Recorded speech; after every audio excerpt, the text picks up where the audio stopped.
si je vous dis professionnel du sexe, vous pensez à qui?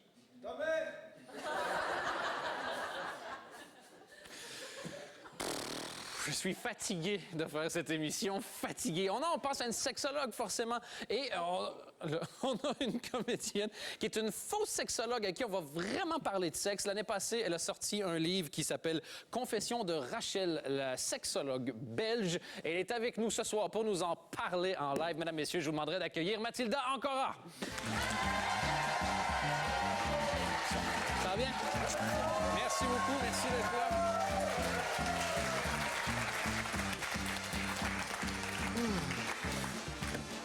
Alors, moi, je vais quand même vous arrêter parce que professionnel, c'est à double sens. Non.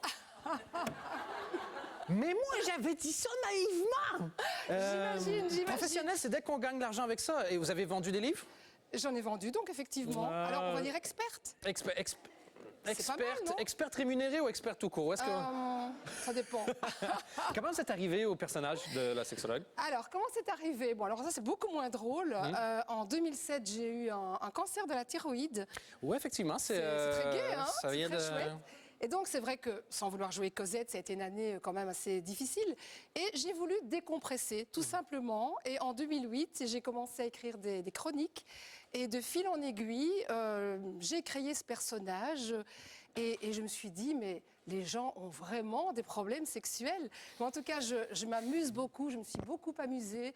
Et le rire, l'humour, enfin, on est tous ici pour ça.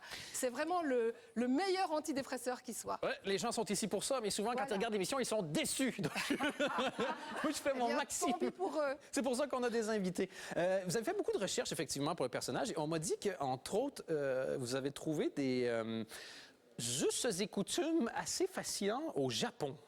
Ah oui, alors là, je n'en parle pas dans le livre. Et puisqu'on parle de Japon, moi, j'ai un petit cadeau pour vous, Dan. Voilà, vous allez comprendre pourquoi. Voici. Merci. Et pendant que vous le déballez, je vais en profiter parce qu'en tant que journaliste, j'ai aussi fait quelques petites recherches, justement. Il a peur. J'adore ça. J'adore. En général, c'est moi qui devrais préparer l'émission et quand les autres le font à ma place, ça m'inquiète. J'adore inverser les rôles. Ouais. Et c'est d'ailleurs ce que je fais avec Rachel. Ouais. Je lui donne un comportement, mais typiquement masculin. Okay. D'ailleurs, à la base, elle est gynéco. Elle rate son épisio parce qu'elle regarde les fesses des hommes. Et c'est quand même un comportement masculin, ça. Regardez les fesses des hommes, ouais. Et voilà. Et donc, du coup, elle s'invente le métier de sexologue parce qu'au final... Tant qu'à regarder des fesses, aussi bien le faire professionnellement. Voilà, tout à fait. C'est ce que je me dis souvent. Alors, pourquoi je vous ai offert ceci? Ça s'est dit faire l'amour au Japon. Moi, j'ai déjà du mal en Belgique, donc je vois pas pourquoi je me compliquerais la vie. Mais Alors, c'est petit cadeau en sens, hein, parce que justement, le Japon est un pays qui est vraiment surexposé au sexe. Oui. Il faut savoir que la sexualité, la pornographie, en fait, c'est le deuxième marché qui fait vraiment rentrer beaucoup d'argent au Japon. Et tout ça, c'est une façade. Oui. Donc, on parle énormément de sexe et je vous donne un petit exemple, ça c'est quand même intéressant. Je ne sais pas si vous savez... Vous avez vraiment des... Je pensais que c'était une blague. Non, c'était pas une blague parce que c'est des noms compliqués à retenir. Par exemple, il y a des restos au Japon, dont un qui s'appelle les Noppan Shabu Shabu. Est-ce que vous savez? Non, pas bouche à bouche, hein, Shabu Shabu. Shabu Shabu, non. Eh bien, c'est ce qu'on appelle les restaurants sans culotte. Et donc, c'est un resto où toutes les serveuses sont là et servent sans culotte et un ventilateur est mis de façon stratégique de sorte à ce que les jupes se soulèvent.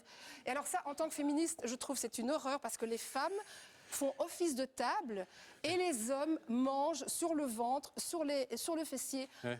Enfin, l'horreur. Et donc, voilà. Mathilda. Oui. Je vais maintenant vous poser une question. Oui. Ça vous va? Je m'arrête. C'était la question en disant, finalement, moi j'ai préparé des questions. Je ne sais pas si on va avoir le temps d'y arriver. Non, mais attendez. Alors pourquoi justement ce cadeau par rapport au Japon? Pour la bonne raison que... J'ai pas de culotte. Vous n'avez pas de culotte? Moi j'en ai une, je vous rassure. Mais parce qu'on a l'impression que justement le Japon c'est sexe, sexe, sexe. Et quand on va dans la vie privée des Japonais, c'est pas ça du tout. Non? C'est quoi les stats? Il y a que, ben voilà, les stats justement, c'est que 21%, ah non mais je les ai là, hein, j'ai fait quand même une petite recherche, 21% seulement osent parler du sexe dans le couple. Alors, la moyenne des rapports annuels sexuels mondiaux, c'est 110. Et les Japonais ne font l'amour que 48 fois par an. 48 fois par an. Et donc, derrière ce paravent japonais, c'est pas du tout ce qu'on montre. Et la sexualité, parfois, c'est ça. C'est que là, vous m'avez dit, vous m'avez présenté en tant que professionnel du sexe. C'est une façade, hein, tout ça. Quand on analyse vraiment, c'est peut-être pas ça au fond. Pendant que vous vous interviewez, est-ce que je peux boire un petit verre de saké? Parce que finalement, je me dis, à part faire joli dans l'image, je vais faire des pauses. J'avais plein de choses intéressantes à dire, mais je vous écoute. Je voulais juste qu'on... Quel est votre problème? Je vais juste vous dire que vous allez être apparemment en dédicace à la FNAC Toison d'Or. Le 12 mars, oui, à 16h, et je vous entends tous très, très nombreux. Donc voilà, si vous avez des questions à lui poser, ben, bonne chance. Moi, j'y suis pas arrivé, mais sinon, vous pouvez aller voir son livre Confession de Rachel, la sexologue belge. Mathilda, merci beaucoup d'avoir été avec vous-même sur ce plateau et m'avoir laissé à côté de vous pendant l'interview.